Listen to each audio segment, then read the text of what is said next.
Quão glorioso cristão é pensares na cidade que não tem igual, onde os muros são de puro jaspe e as ruas de ouro e cristal. Pensa como será glorioso ver-se a triunfal multidão que cantando aguarda a chegada dos que vencem a tribulação.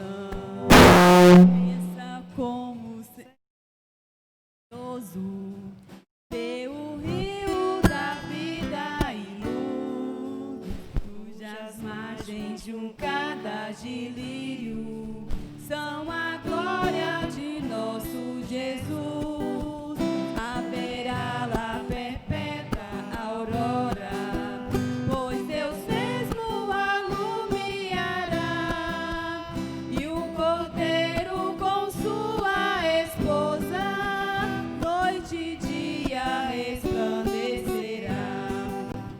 Pensa na celestial melodia que até encherá de belão, e das harpas a doce harmonia ao passar o Jordão se ouvirá.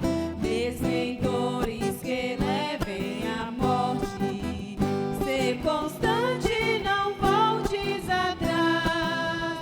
Tua herança, tua eterna sorte é Jesus o fiel verá. Se é glorioso pensar nas grandezas, nos prazeres que acordem aqui, qual será a desfrutar das riquezas que espera os salvos ali. Os encantos do mundo não podem ofuscar essa gloriosa lei. Não almeja viver, ó amigo, nessa formosa Jerusalém.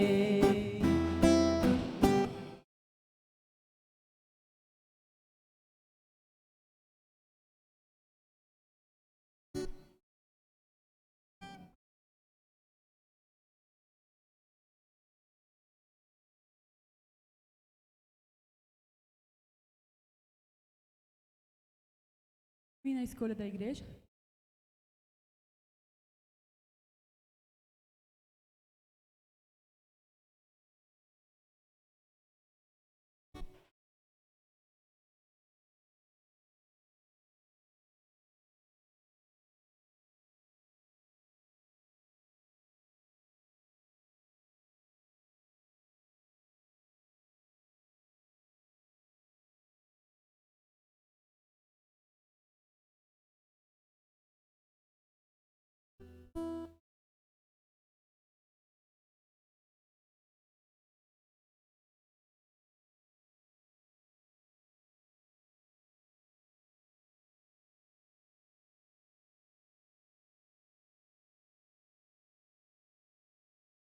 Duzentos e 12.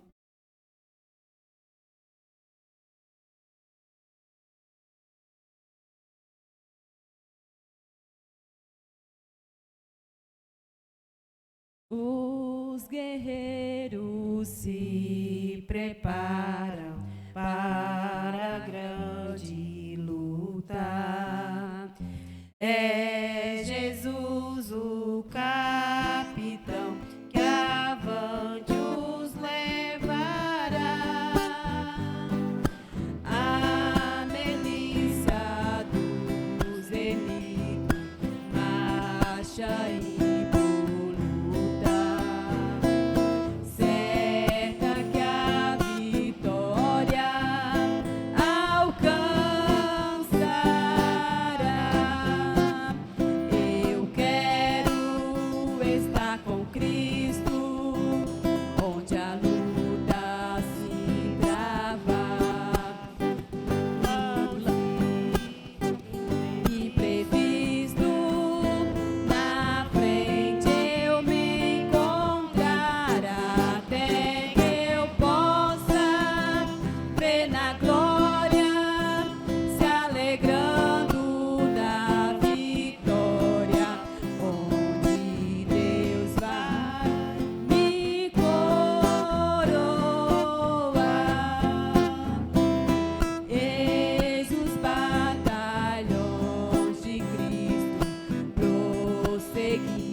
acompanhe. Gálatas capítulo assim. Faço-vos saber, irmão, o evangelho que por mim não é segundo os homens, porque não recebi nem aprendi de homem algum, mas pela revelação de Jesus Cristo. Porque já ouviste qual foi antigamente a luta no judaísmo, como sobremaneira perseguia a igreja de Deus, assolava, e na minha ação excedia em judaísmo a muitos da minha idade, sendo extremamente zeloso das tradições. Mas quando aprouve a Deus, que desde o ventre da minha mãe me separou e me chamou por sua graça, revelar seu Filho em mim, para que eu o pregasse entre os gentios, não consultei carne nem em o nome de Jesus. Louvo, te agradeço e te bendigo, para que o teu nome, Senhor, venha a ser glorificado, venha a ser exaltado, e assim, Senhor, possamos, ó Deus, fazer a tua vontade nesta noite, e ensinados na tua palavra, nos ajude e nos abençoe, Senhor, a cada um em nome de Jesus, é que nós te pedimos e te agradecemos, ó Pai. Amém. Aproximar o microfone? Amém. Então, antes de falar sobre graça, aperta aí um F5, Nathanael, por favor.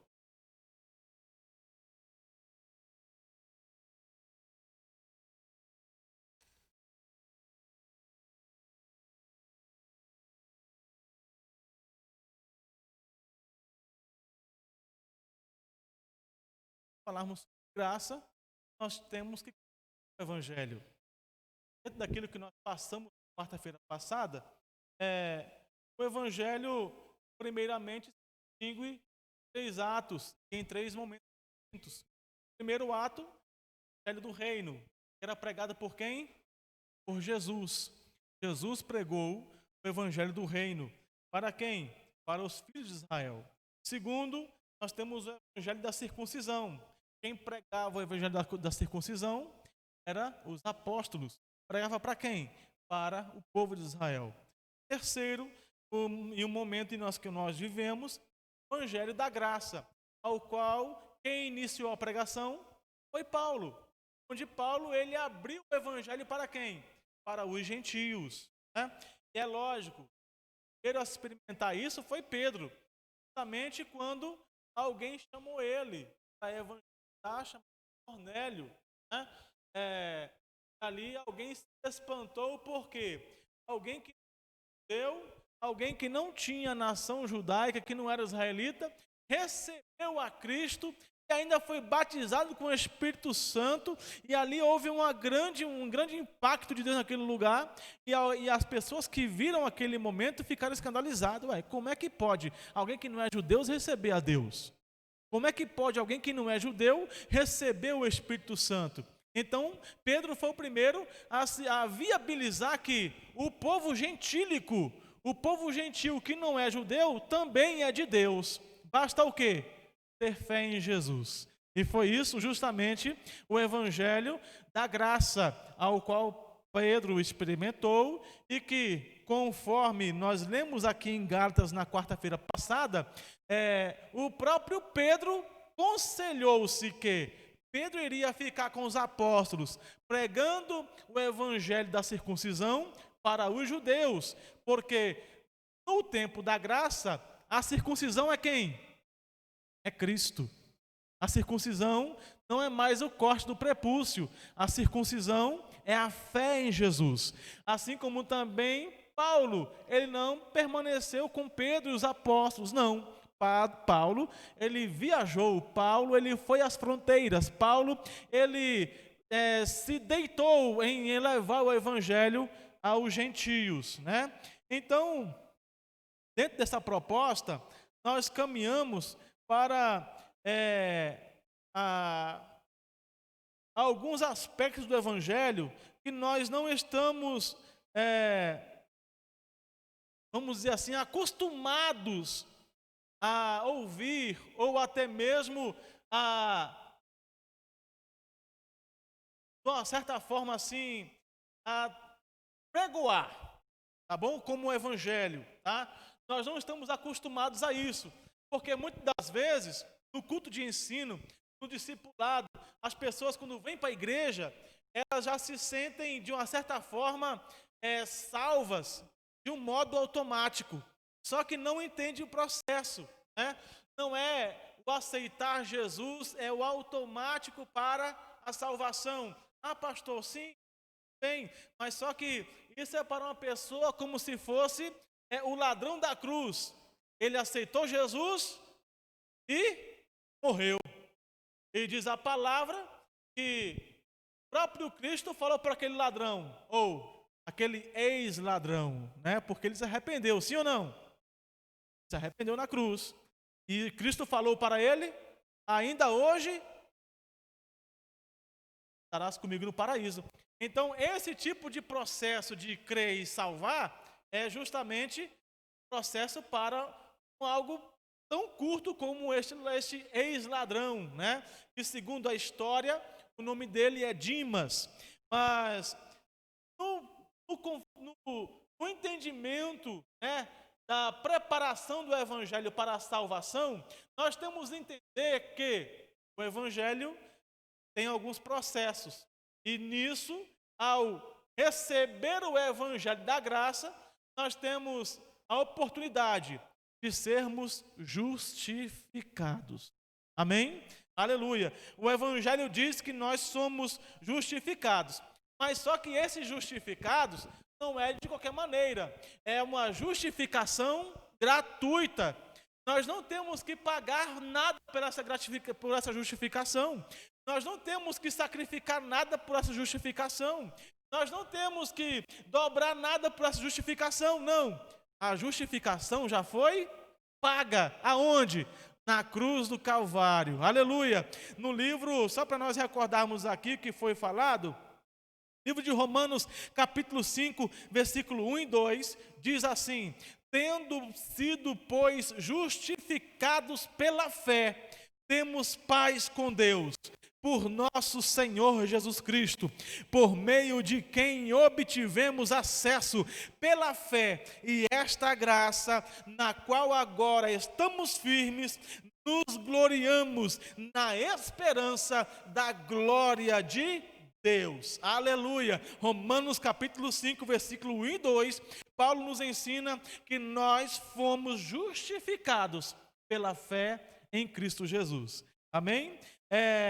E tem muitos outros versículos, assim como também Gálatas capítulo 2, versículo 16, que diz assim: sabemos que ninguém é justificado pela prática da lei, mas mediante a fé em Cristo Jesus. Assim, nós também cremos em Cristo para sermos justificados pela fé em Cristo e não pela prática da lei, porque pela prática da lei ninguém será justificado. Aleluia! Ou seja, a justificação não é por merecimento, a justificação não é porque você dá esmola, a justificação não é porque você paga o dízimo, a justificação não é porque você vai lá e faz o evangelismo, você vem aqui e louva, você vai ali e atende uma agenda. Nisso não te justifica. O que vai te justificar é Cristo, aleluia, e é a nossa fé em Jesus é que vai nos garantir a justiça de Deus em nossas vidas. Amém? Aleluia, glória ao nome de Jesus.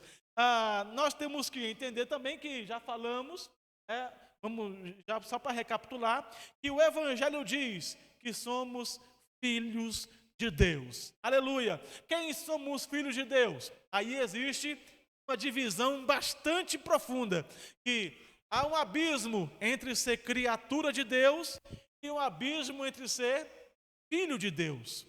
Todos são criaturas, mas nem todos são filhos.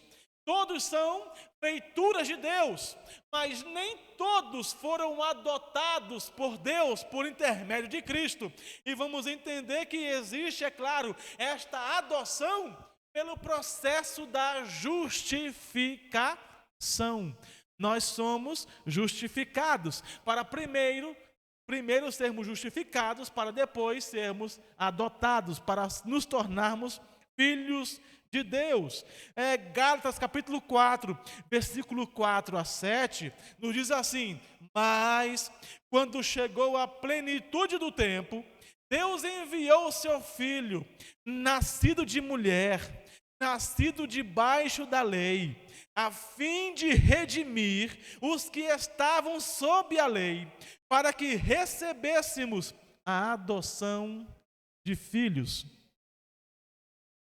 E porque vocês são filhos, Deus enviou o Espírito do seu Filho aos seus corações, ao qual clama: Abba, Pai.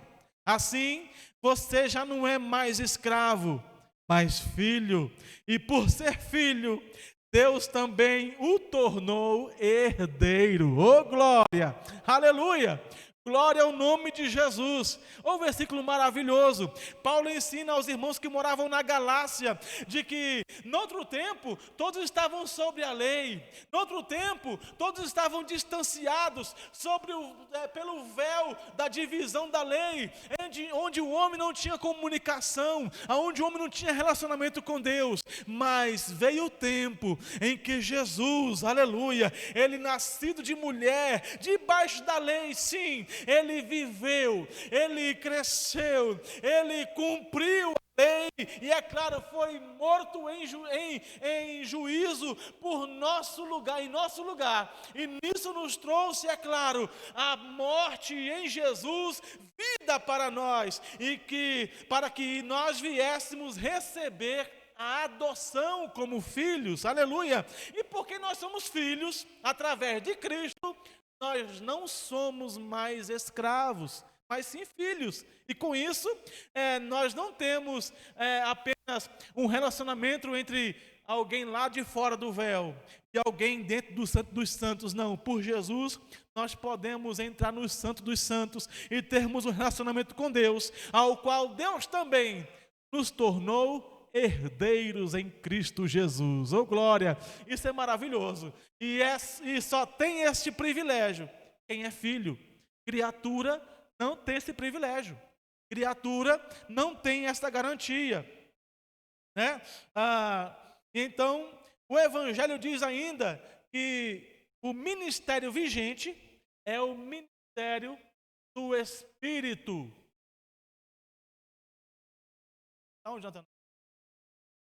É o ministério do Espírito.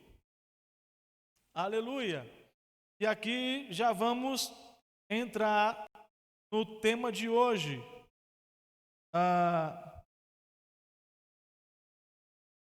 Não, na verdade é o que eu... antes, Natanael. Antes. Volte. Isso. O Evangelho diz que Deus estabeleceu o seu Filho como mediador de um novo pacto. Oh, glória! Alguém por aí afirma que existe uma medianeira, né? Existe alguém que está lá fazendo uma mediação entre o homem, Jesus, Deus. E outros aí ainda interpelam para outros que consideram como santos. Inclusive, na classe de jovens, no domingo retrasado, nós debatemos uma situação de um papa que canonizou um jovem aqui no Brasil, né? Porque fez um milagre pela internet. Eu não entendi muito bem como é que foi a história, o processo, mas diz que esta pessoa fez uma intercessão por intermédio do WhatsApp, não sei se foi por médio do e-mail, não vi, não entendo, não lembro muito bem, mas através desse negócio aconteceu um milagre. E aí entenderam que esta pessoa agora é o padroeiro da internet. Agora já tem essa também, varão. Tem essa. Então, agora para você que está longe e às vezes não pode chegar perto, né, de um santo que possa interceder por ele, não, vai lá no padroeiro da internet e mesmo de longe ele pode intermediar você. Você não precisa mais ir lá em Aparecida de joelho, né, arregaçando o seu joelho e tudo mais, e se batendo nas costas. Você não precisa mais ir lá no Padim Padicício, no Ceará, não precisa mais disso não, vai pela internet que o padroeiro resolve, né? E vemos que estão ainda em um velho pacto, em um pacto antigo, e na verdade, não só antigo, mas também muito errôneo, mas também muito hediondo, onde estão colocando as pessoas para se enganar. Então nós vemos que, por conhecer o Evangelho, hoje nós entendemos que o Evangelho, Deus estabeleceu o seu Filho como um mediador.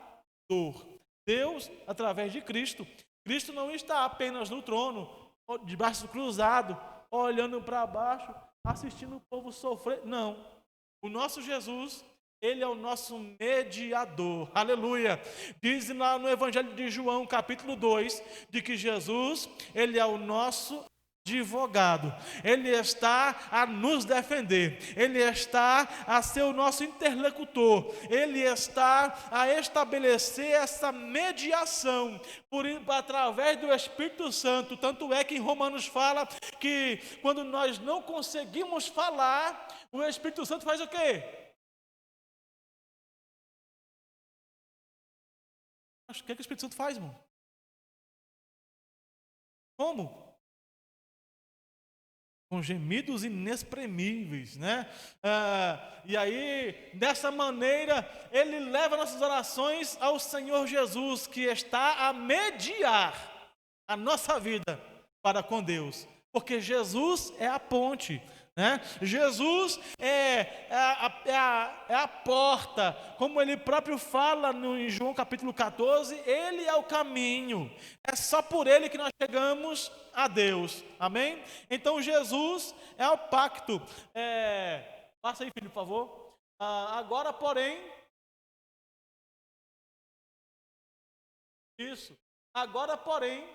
mistério que Jesus recebeu é superior ao deles, assim como também a aliança da qual ele é mediador é superior à antiga, sendo baseada em promessas superiores, pois aquela primeira aliança, se aquela primeira aliança fosse perfeita, não seria necessário procurar lugar para outra.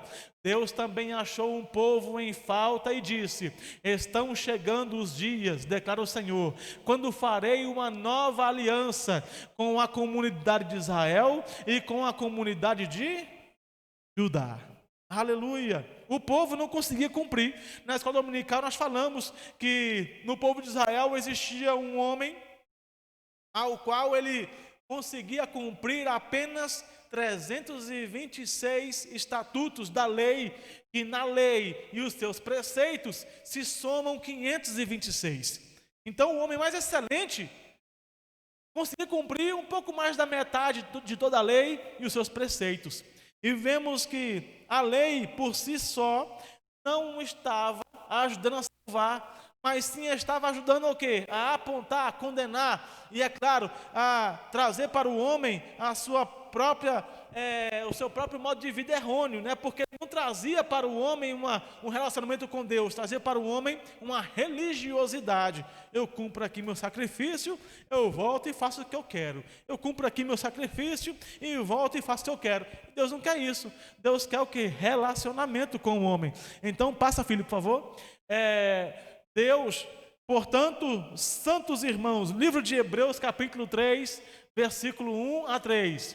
Portanto, santos irmãos, participantes do chamado celestial, fixem os vossos pensamentos em Jesus, apóstolo e sumo sacerdote, que confessamos, ele foi fiel àquele que o havia constituído, assim como Moisés foi fiel em toda a casa de Deus. Jesus foi considerado digno de maior glória do que Moisés, da mesma forma que o construtor de uma casa tem mais honra do que a própria casa. Aleluia. Então Moisés, ele sim tem o seu lugar. É claro, como a Bíblia fala, que ele foi o homem mais manso da terra. A Bíblia fala que homem igual Moisés não vai ter, assim como também a Bíblia fala sobre João, de que nascido de mulher não haverá outro igual a João. Contudo, Jesus, ele ocupa um lugar de mais excelência. Jesus, ele ocupa um lugar com a dignidade muito maior, porque em tudo, por mais que Moisés, ele foi considerado, por mais que Moisés foi considerado fiel em toda a casa de Deus, Moisés errou, Moisés pecou, Moisés teve falhas, mas Jesus, além de ser considerado fiel em toda a casa de Israel, Jesus, ele não pecou, Jesus, ele é santo, Jesus, ele é perfeito, Jesus morreu, mas ao terceiro dia ressuscitou para a remissão dos nossos pecados, aleluia, e por isso ele foi digno de maior glória do que Moisés. Passa, Natan, por favor. Livro de Hebreus, capítulo 9, versículo 13 a 15, diz assim: ora, se o sangue de bodes e touros e as cinzas de uma novilha espalhadas sobre os que estão cerimonialmente impuros os santificam de forma que se tornam exteriormente puros, quanto mais então o sangue de Jesus, que pelo Espírito Eterno se ofereceu de forma imaculada a Deus, aleluia, purificará nossa consciência de atos que levam à morte, de modo que sirvamos ao Deus vivo. Por esta razão, Cristo é o mediador de uma nova aliança, para que os que estão chamados recebam a promessa da herança eterna, visto que ele morreu como resgate pelas transgressões cometidas sob a primeira aliança. Aleluia, glória ao nome de Jesus. Nós entendemos que após Moisés, nós vemos um estabelecimento de um pacto. Quando Moisés trouxe a lei, houve, é claro, o regimento de levar um sacrifício a Deus pela purificação dos pecados. Então, a partir daí, vemos que antes de Moisés, todo homem será julgado pela consciência. Depois de Moisés, todo homem será julgado pelos seus atos, porque antes da lei não havia mencionamento ou menção, varão, obrigado, Deus abençoe, do que era pecado, embora o homem soubesse discernir sobre isso, como estudando na escola dominical passada. Contudo, legalmente dizendo, agora depois da lei, o homem pode ser imputado o pecado sobre ele, conhecendo o bem e o mal, e vemos que a Cristo, ao qual ele é o mediador da nova aliança, porque mesmo o homem sendo inocente no caso da consciência, né, Cristo é capaz de ver o pecado, de visitar o pecado do homem, mesmo na sua consciência.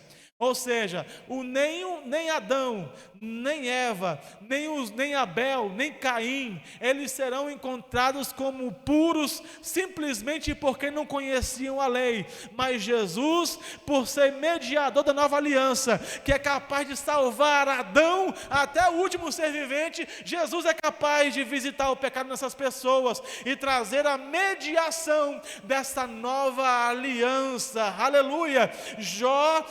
Diz os estudiosos que Jó é antes de Abraão. Jó, no tempo de Jó, é antes do pai Abraão, e ainda assim Jó, ele conhecia, aleluia, em Jó capítulo 19, versículo 25, ele fala que eu sei que o meu Redentor vive, aleluia, e que por fim se levantará sobre a terra. Glória a Jesus. Jó, ele não tinha lei, Jó, ele não tinha escrita, mas Jó, ele tinha um entendimento, Jó tinha consciência, e o Senhor Jesus já o visitava na sua consciência para que ele vivesse em santidade, aleluia, ao qual o próprio Deus deu testemunho de sua vida. Amém? Para que nós venhamos fechar aí,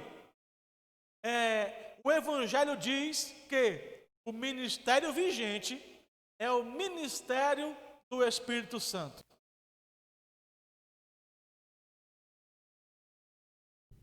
É o ministério do Espírito Santo.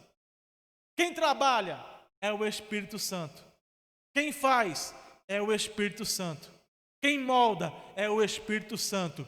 Quem ministra é o Espírito Santo. Quem entrega é o Espírito Santo. Aleluia. Então, o ministério vigente, pode passar, filho, por favor, é o ministério do Espírito Santo. E passe mais uma vez. Mais uma. Isso. Livro de 2 Coríntios, capítulo 3, versículos 6 a 9, diz assim: Ele nos capacitou para sermos ministros de uma nova aliança, não de letra, mas do Espírito, pois a letra mata, mas o Espírito vivifica.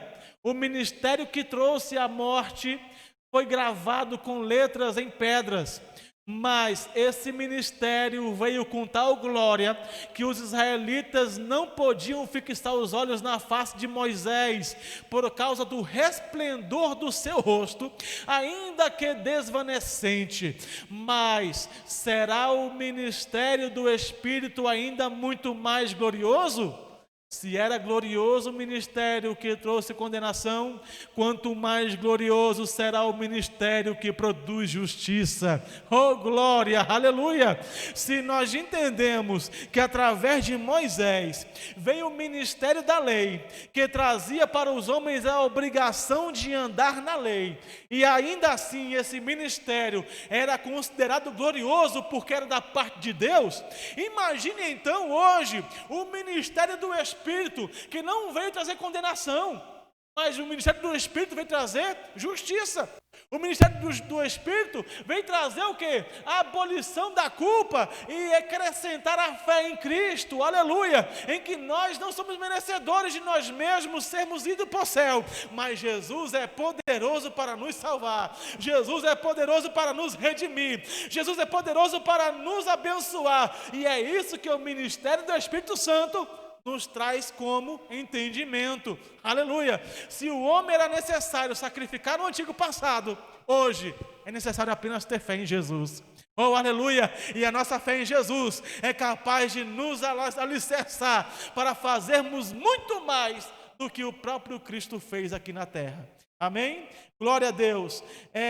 Ainda livro de 2 Coríntios, capítulo de número 3, versículo 13 a 18, diz assim: não, pode passar, filho, por favor, guarda, isso, não somos como Moisés, que colocava um véu sobre a sua face, para que os israelitas não contemplassem o esplendor que se desvanecia. Na verdade, as mentes deles se fecharam, pois até hoje o mesmo véu permanece quando é lida a antiga aliança. Não foi retirado, porque é somente em Cristo que ele é removido. De fato, até o dia de hoje, quando Moisés é lido, em um véu cobre os seus corações. Mas quando alguém se converte ao Senhor, o véu é retirado, aleluia. Ora, o Senhor é o Espírito, e onde está o Espírito do Senhor, ali há liberdade. E todos nós que somos que com a face descoberta contemplamos a glória do Senhor, segundo a sua imagem, estamos sendo transformados com glória cada vez maior, a qual vem do Senhor, que é o Espírito, aleluia. Então nós entendemos, meus queridos irmãos, que até hoje, quando nós entendemos que se não há Cristo em sua vida, simplesmente a lei permanece. Agora, se a pessoa aceita Jesus, essa lei é revogada e Cristo justifica. O véu da lei, ela é tirada. tirado, é descoberto. Aquilo que estava tampando o entendimento é tirado, e ali é totalmente descoberto, para que compreenda que o Espírito Santo é quem age, o Senhor é quem trabalha, o Senhor é quem molda, o Senhor é quem muda, aleluia, para a fim de contemplarmos a glória de Deus, porque a glória de Deus não é porque eu sei falar, não é porque eu sei cantar, não é porque eu faço isso ou faço aquilo, não. A glória de Deus, quem contempla é quem tem fé em Cristo, aleluia, é com humildade no coração, é com discernimento do Espírito, e isso só é capaz aqueles que se humilham na onipotente mão de Deus, por intermédio da fé em Cristo Jesus, aleluia. Passa, filho, por favor, já estou terminando. E por fim, o penúltimo tópico, o Evangelho diz que o nosso corpo é templo, e nós temos que entender isso, que o nosso corpo não é apenas osso, carne, veias, sangue, não. Agora, a partir de Cristo, aceitamos a Cristo, nós somos morada, nós somos um recipiente santo. O Evangelho diz que o nosso corpo é templo. Livro de 1 Coríntios, capítulo 3, verso 16, diz assim: vocês não sabem que são o santuário de Deus e que o Espírito de Deus habita em vós ou em vocês? Versículo 19: acaso não sabem que o corpo de vocês é santuário do Espírito Santo que habita em vocês, que lhes foi dado por Deus e que vocês não são de si mesmos? Eita, isso aqui é profundo, irmãos. Agora que nós aceitamos a Cristo, nós não somos de nós mesmos, nós não mandamos em nós mesmos. Quem aqui tem uma casa aqui? Glória a Jesus, todo mundo tem casa. Pastor, a minha é alugada. É a sua casa, você está pagando por ela. Aí eu pergunto para os irmãos: quem manda na sua casa? É você ou o seu cachorro? Quem manda na sua casa? É você ou é o gatinho? Quem manda na sua casa? É você ou é o vizinho? É uma pergunta assim boba, né? A gente, pastor, isso é uma pergunta retórica, não precisa nem responder. Mas é uma pergunta que nós temos que fazer a nós mesmos. Se eu sou casa de alguém, quer dizer que eu não mando em mim mesmo. Esse alguém é meu dono. Então eu não posso fazer o que eu quero. Eu tenho que fazer o que o dono quer que eu faça. Assim é na sua casa. Ninguém pode chegar e fazer: não, hoje eu vou escutar um funk na sua casa. Está repreendido. Não, hoje eu vou aqui fazer um churrasco e fazer aquela algazarra toda. Na minha casa? Quem? Opa, calma lá. Na minha casa, quem manda sou eu.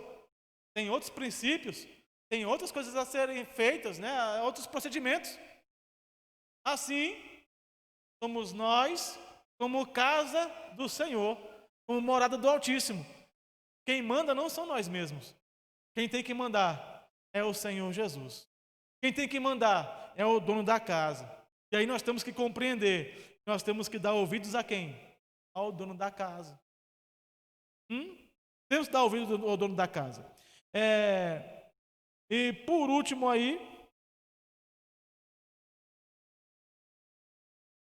pode passar, filho? O Evangelho diz que fomos batizados na cruz de Cristo. E é um termo que pouco ouvimos falar. E que o nosso primeiro batismo é onde? Na cruz de Cristo. Antes de você passar pelas águas, você tem que passar pela cruz de Cristo. Antes de você mergulhar no tanque, você tem que passar pela cruz de Cristo.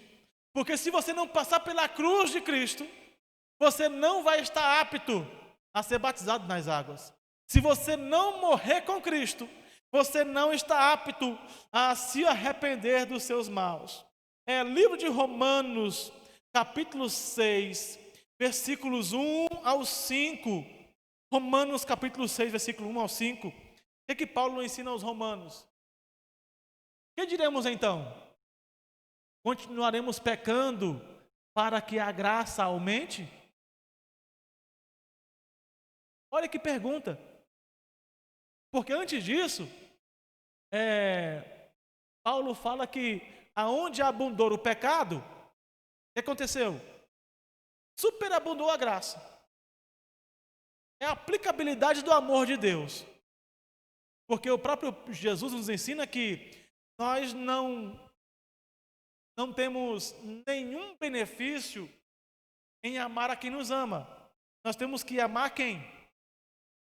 Nossos inimigos. Porque amar quem nos ama é muito bom, é muito fácil, muito tranquilo. Mas o sacrifício vai estar onde? Em amar nossos inimigos. Aí Paulo ensina que é o mesmo princípio. Onde abundou o pecado, superabundou a graça. Aí ele pergunta, o que faremos então? Continuaremos pecando para que a graça aumente? Ou seja, já que aonde o pecado abundou, a graça aumentou, então eu vou continuar pecando para a graça aumentar ainda mais. Só que não é assim. Princípio, não. A graça já foi superabundada aonde existiu o pecado. Não é proporcionalmente ligado. Quanto mais peco, maior a graça. Não. A partir do conhecimento, quanto mais eu peco, mais desdenho da morte de Cristo. E a graça não vai ser mais a minha aliada. A graça vai ser a minha maior culpa para a minha condenação, a partir do conhecimento de Cristo. É isso que Paulo está dizendo. De maneira nenhuma, nós, os que morremos para o pecado, como podemos continuar vivendo nele? Ou vocês não sabem que todos nós, que fomos batizados em Cristo, fomos batizados em sua morte? Olha só.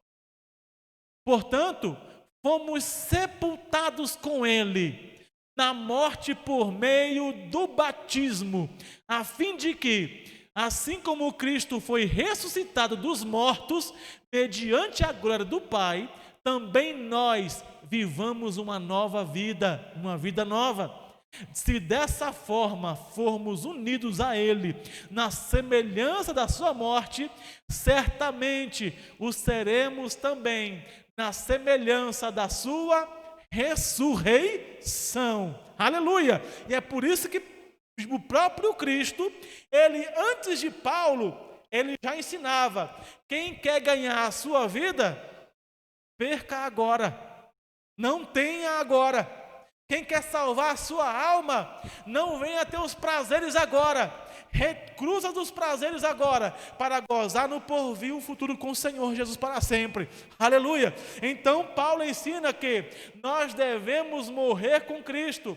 Nós devemos estar totalmente mortos no batismo de sua morte. Aleluia! Para que no porvir nós estejamos com o Senhor, porque assim como morremos com Ele e o Pai o ressuscitou, se nós morrermos hoje com Cristo, na mesma sorte naquele dia, ressuscitaremos com o nosso Deus. Amém? Glória a Deus. Passe aí, Natan, por favor. Livro de Gálatas, capítulo 3, verso 27, fala assim: todos vocês são filhos de Deus, mediante a fé em Cristo Jesus. Pois os que em Cristo foram batizados, de Cristo se revestiram. Oh glória! Aleluia! Nós temos o poder em Cristo, oh glória, para sermos revestidos e assim nós suportarmos e superarmos as adversidades dessa vida. Livro de Colossenses, capítulo 2, versículos 11 e 12, fala assim: nele também vocês foram circuncidados, como falamos no início do estudo, né? A circuncisão agora é Cristo. Não com uma circuncisão feita por mãos humanas, mas com a circuncisão feita por Cristo. que é o despojar do corpo da carne. Isto aconteceu quando vocês foram sepultados com ele no batismo, aleluia, e com ele foram ressuscitados mediante a fé no poder de Deus que o ressuscitou dentre os mortos, aleluia. Então é necessário nós sermos batizados na cruz de Cristo. Se nós não nos batizarmos na cruz de Cristo, se nós não morrermos com Cristo, nós não ressuscitaremos com Ele também não, tá certo? E para finalizar, só por último, último slide, pode passar, filho.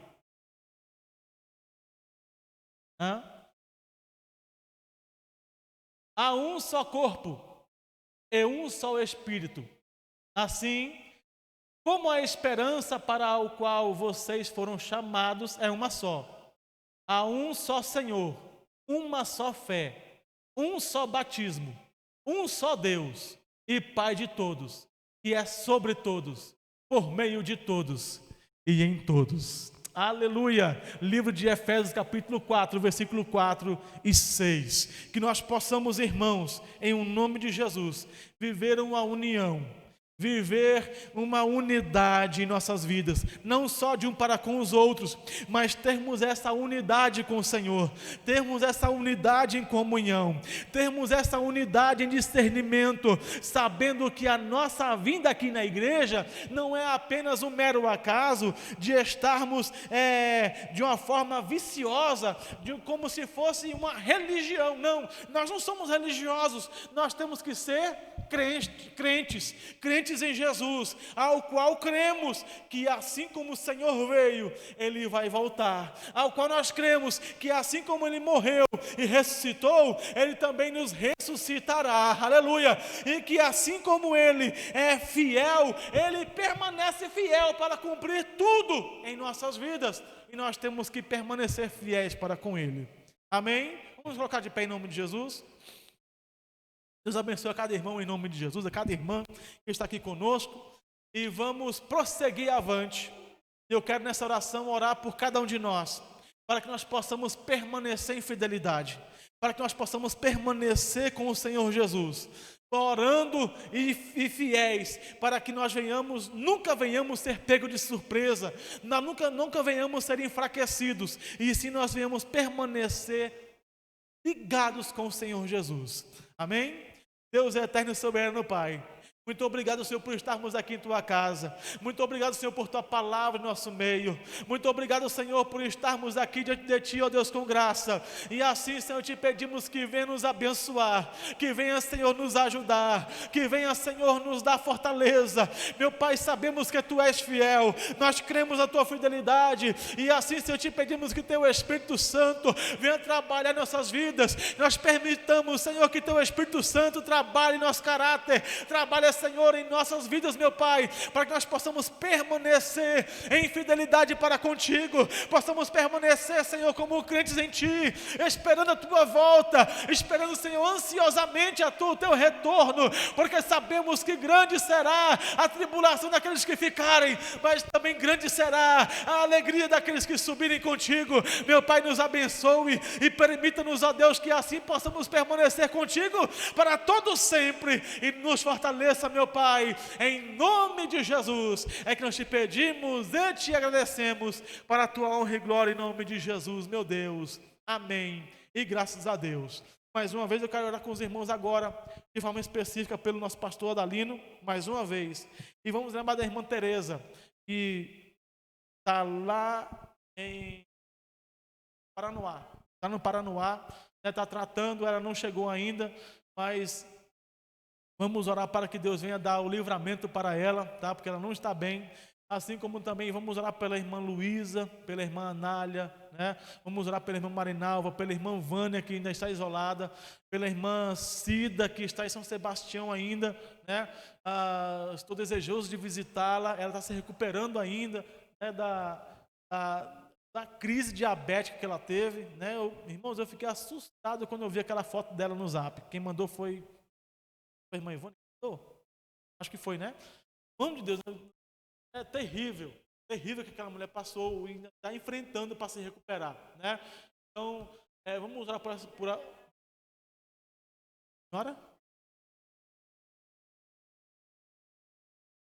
Isso, então, por favor, irmã Tereza, tá?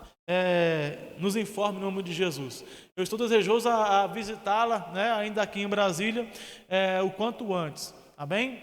Então vamos orar uns pelos outros e que Deus abençoe cada um de nós. Amém? Deus, em o nome de Jesus, oramos a Ti, Senhor, mais uma vez, pelo nosso pastor Dalino, que ainda está internado. Assim nós cremos ser no Teu milagre na vida dele. Em nome de Jesus, Senhor, visita o Teu servo. E assim, Senhor, da Tua vontade, dê o escape com saúde, em nome de Jesus. Da mesma forma, Senhor, visita Sua irmã Tereza ali no Paranoá. Visita Sua irmã Cida, Senhor, ali, Senhor Sebastião. Visita Sua irmã Marinalva. Visita, Senhor, a irmã Vânia. Visita Sua irmã Luísa. Visita, Senhor, a irmã Anália, em nome de Jesus, Senhor, a todos os irmãos que precisam de saúde, que precisam, Senhor, de visitação do Teu Santo Espírito. Meu Deus, vai dando graça, vai dando força, vai, Senhor, mandando, Senhor, o Teu anjo, para que eles possam, Senhor, ministrar vitória, em o nome de Jesus, Senhor, na vida de cada um. Assim, Senhor, te pedimos que venha, Senhor, abençoar o Teu povo, e assim, leva-nos para nossos lares, nos abençoe, nos ajude, e assim, Senhor, nos dê vitória nesta noite, nos dê, Senhor, a boa ação do justo, e assim abençoe a cada um, para a Tua honra e glória, em nome de Jesus. Nós te pedimos e te agradecemos, meu Deus, amém, e graças a Deus. Que a graça do Seu Filho Jesus, o amor de Deus nosso Pai, a comunhão e as doces consolações do Espírito Santo, seja com todo o povo de Deus, não só hoje, mas para todo sempre, e que todos digam, vamos em paz em nome de Jesus.